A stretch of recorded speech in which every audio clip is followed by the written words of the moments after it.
Hey, my name is Jimmy, your astute tourist. We're here in Charlestown, New Hampshire at Fort Number 4, colonial era fort and settlement.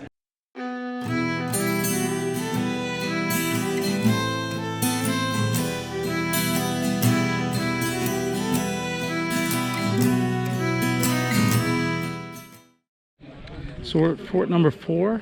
It's a colonial era fort over here in Charlestown, New Hampshire, which is on the western side of the state. Borders the Connecticut River. And this is a recreation of what the original fort would have looked like. This is not the exact location, but based upon old writings and notes, they were able to recreate this fort.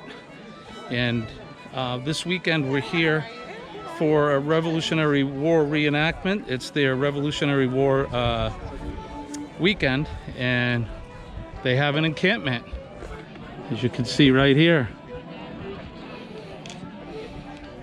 Originally, this fort was here around the time of the French and Indian War, and I believe by 1760 the fort was dismantled and taken down, but I think they're incorporating the fort and reenactors for to show us some battle reenactments. So it's going to be interesting. It sounds like a lot of fun. Well, this isn't the actual fort or the actual location of the original fort. Okay. The original fort was further into town, and it's basically it's gone. It's disintegrated. But what happened was, when they first built the original fort, one of the people who was involved with building it was a surveyor by the name of John Maynard, and he was one of the ones involved in building the fort, and he had the wherewithal to write down the measurements, the plans for the fort. And so what you're seeing here, while it's not the actual fort or the actual location, is an exact replica of the original fort, with the exception of inside the buildings, because he didn't care about the inside of the buildings. He cared about building the fort for protection from the French and Indians, because this was built during the French and Indian Wars, and that was his main goal.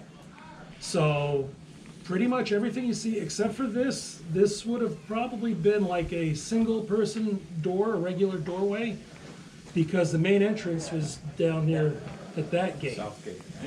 And so this was what they call lean-to. And the reason it's a lean-to is because of the roof. Okay. It's only basically got the one roof, whereas the houses, which are on the corners, have the actual peaked roofs. Now, the original fort was built in 1740? 1746. In that time frame, I'm pretty sure it was like 1746. And was it here during the war, of the Revolutionary War? No. No. It was disbanded and pretty much gone by that time. There were settlers here with individual houses, but the French and the Indians would attack, and it's very difficult to defend the single houses. Right.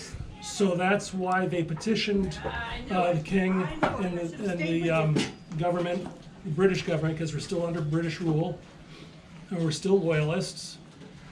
That's why they petitioned and had the approval for the fort to be built. And the reason why it's the fort at number 4 is because the king had set forth plots of land, and each one was a plantation. And this was plantation number 4. It was the furthest north of any settlements. You go past plantation 4, you go past the fort, and it's wilderness. There's nothing. And the fort was called the fort at plantation number 4. And eventually they just did away with the plantation part of it, so now it's the fort at number 4, and that's where that comes from. Okay. How are you? I'm doing well, thank you. Yourself? Good. Ooh, what do we have? And listen, don't be shy, don't be afraid to ask. Everybody trusts you, that's what we're talking about history. Uh-huh. Learn how they ate, where they slept, Repents for the man. all about their weapons, their uniforms, all kinds of things. Wow. Oh, I thought it was up there. Three pence for the man. You are being people in yellow or musicians. Yeah, you see Alexei there, he's with a yellow coat. Now, he's a drummer, you could tell, because he's got drumsticks stuck in his shirt. Look on his sleeves, you see all the stripes? Internet goes wild. That's so, I mean, You have your regular officer snaps, and then you out have in your the middle lemon of a snaps. battle where there's all There's noise apple. and smoke, he can see him right away and say, play this, play recall so the soldiers move back. Or play the drums this way so they move to the right or they move to the left, that kind of thing. And those guys, they get corporals pay extra money instead of a simple soldier. See? We know how to play, to make things really loud, so. Yeah. we'll pay a little bit And they have to. They have to get over the noise of the battle. Right. Of course, he's wearing, No, at the end there, you can see he's wearing a tri-corner hat. You usually see those. They're called hat cockers. And then you get other soldiers that are wearing bearskin hats. Bearskins, those are called grenadiers. Those are the biggest, toughest, meanest guys in the British Army. And they were the ones that did the attack at Bunker Hill in Boston, and they almost got wiped out. Yeah.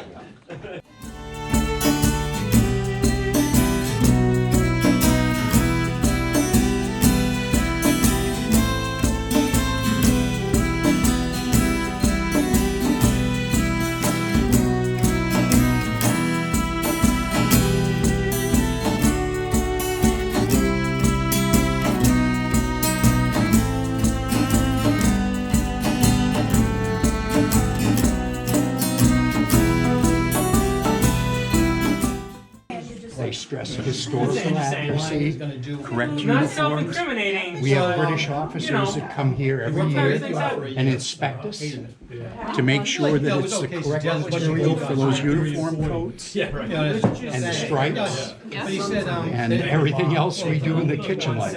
And we strive for historical accuracy.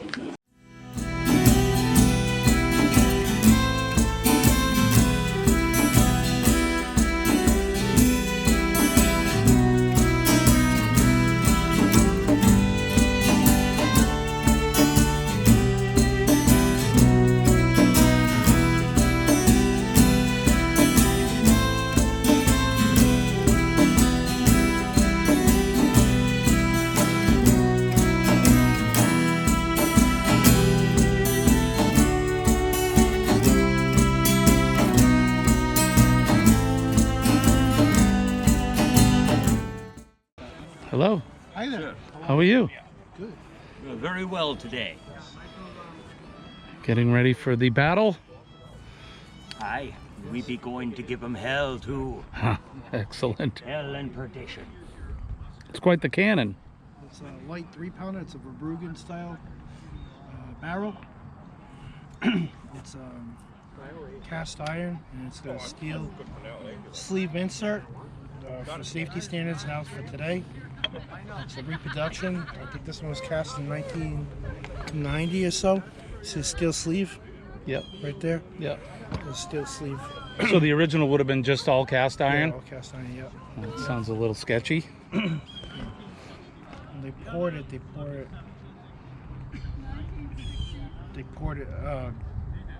down on a vertical. That's why he was able to perfect it, because when he poured it laying flat, all the impurities would rise up to the top I see.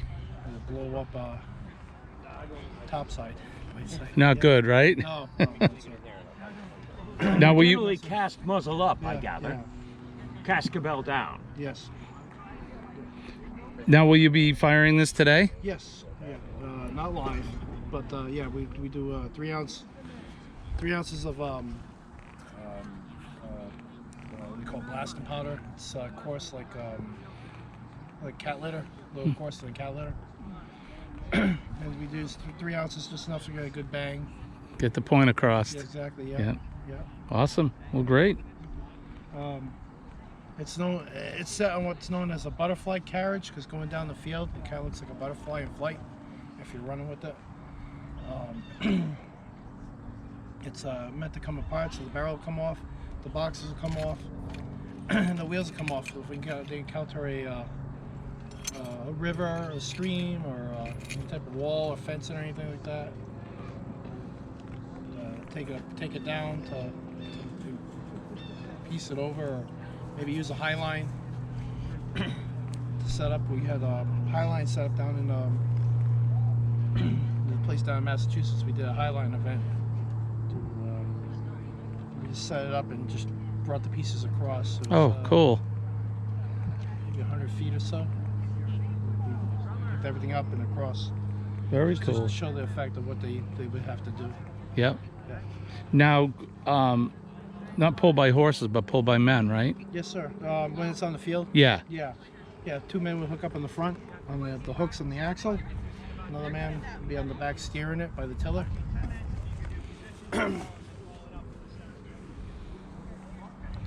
Very cool. And then right between the right here, there's a hole right there for a caisson pin. So Okay. it'd sit up on the caisson. So going on the road, you hire the local farmers or oxen. Farmers with their oxen. And they could pull it that way? Yeah, pull it to the next town. Very good. They would hire them out like that. Well, we're looking forward to it. Thank you for telling me. You're welcome. Appreciate it. This is the Hubbardston Militia. This is the unit that guards the field hospital. And we have our own mess, and the armorer's tent, and the lieutenant's tent, and of course my tent is the medical station. And if you would like to know what anything is here, please do ask, and I will tell you. So this is, I guess, a physician's field kit, is that correct? I am Dr. Julian Weisraben. Okay. What is this for? That is a tourniquet. Okay. That is for when we must, as you see with the saws, cut off the arm or the legs. I'm very fast. I can take a man's leg off in 4 minutes. 4 Minuten. Wow. That is I to mean, cut that off sounds the... fast, but I bet it's not fast while it's happening. Yeah. We have a little opium which we save for the officers. We do not waste it on the enlisted men. The enlisted men, their brethren must hold them down. But I'm Yeah. very fast. Can you guess what this is for? Let me guess. That's a boring saw for someone's skull? Yeah, it's a trophene. If it has a skull fracture, we must release the pressure. We must put the hole in the head. Uh-huh. Yeah. And that? Well, it's a big syringe, but I'm not sure what it's for. This is a cleister. This is if you have the constipation. Oh, Or if okay. you are vomiting so much that you cannot take the medicine by mouth. This is how we get it into you. Gotcha. Yeah. Ah, interesting. And if you need the dental work, the tooth, the work on the bad tooth, we use this to dig it out, and this to crack it off. And then if you have a hole in the tooth, we have the dental cautery. And my assistant will heat this end up red hot in the fire over there, and then psst, no pain. Very good. Ah. Excellent. And this is the kind of ball that I take out of people. Uh-huh. This is very heavy, as you see. Ah, yes. Very heavy. And if it is in flesh, I take it with the forceps, it's all good. But if it is stuck in the bone, that is hard, so I must use the bullet probes Oh, to see how wow. deep it is, and then take the bullet extractor and screw it in. Into the bullet itself? The bullet is soft-leaded, but screwed right in. There we go. Wow. Now you have been to the doctor, yes? Yeah, and he says to you, open your mouth and say, yeah. Yeah. I line all the men up. This is mine. It is German silver, very fine. I line them all up. Just go down the line. There we go. It's good. That's very hygienic. We do clean the tools because we do not wash them to rust. So Right. the assistant does cleanse them. We wash the wounds with wine vinegar, and we bandage them. We pack them with the sea sponges and the spider webs. Oh, wow. Guys are clean spider webs. They're very absorbent and very clean. I make the apothecary. I make all my own medicines there, and I roll the pills out, and I have the tinctures, and of course we do the bloodletting. We have the bleeding bowl, and all the blades. This is a phlegm, many blades for bloodletting. You see, and of course the leeches. Nothing like a good bloodletting. Yeah, of course. And we do not just take the muskets out of the ball out of people, or sometimes it is the arrows. And sometimes they have barbs, so we must use the arrow spoon to take them out. Oh, smart. Yeah, indeed. And this is very new.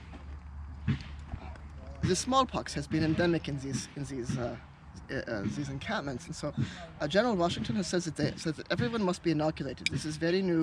We take a bit of the pus from the sore of the smallpox victim, patient, and then we make a small cut and we wipe it in someone else. We go from tent to tent or house to house, and we inoculate.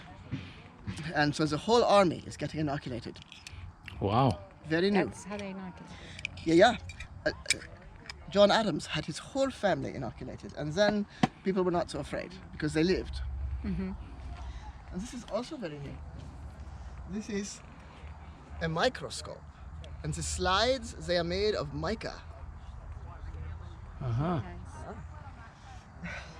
Very, very good.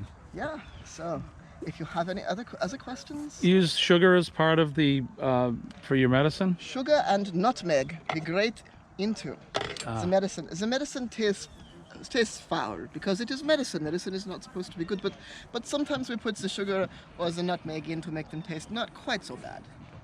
Right. Very good.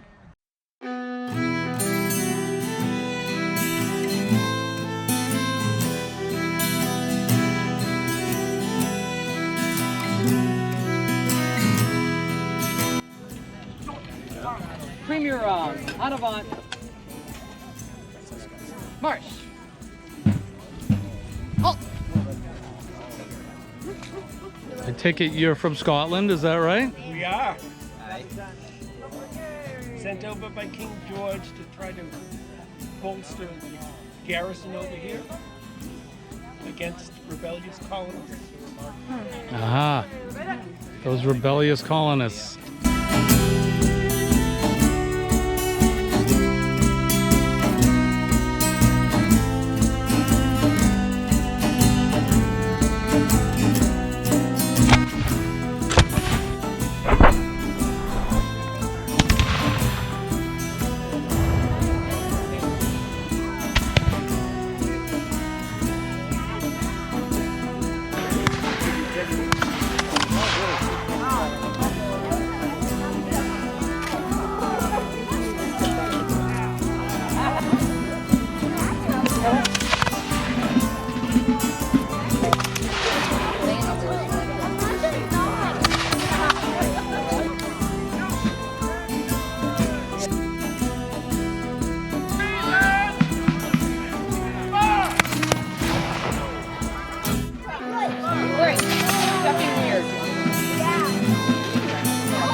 So we've spent a good portion of the day here in Charlestown, New Hampshire at Fort number 4.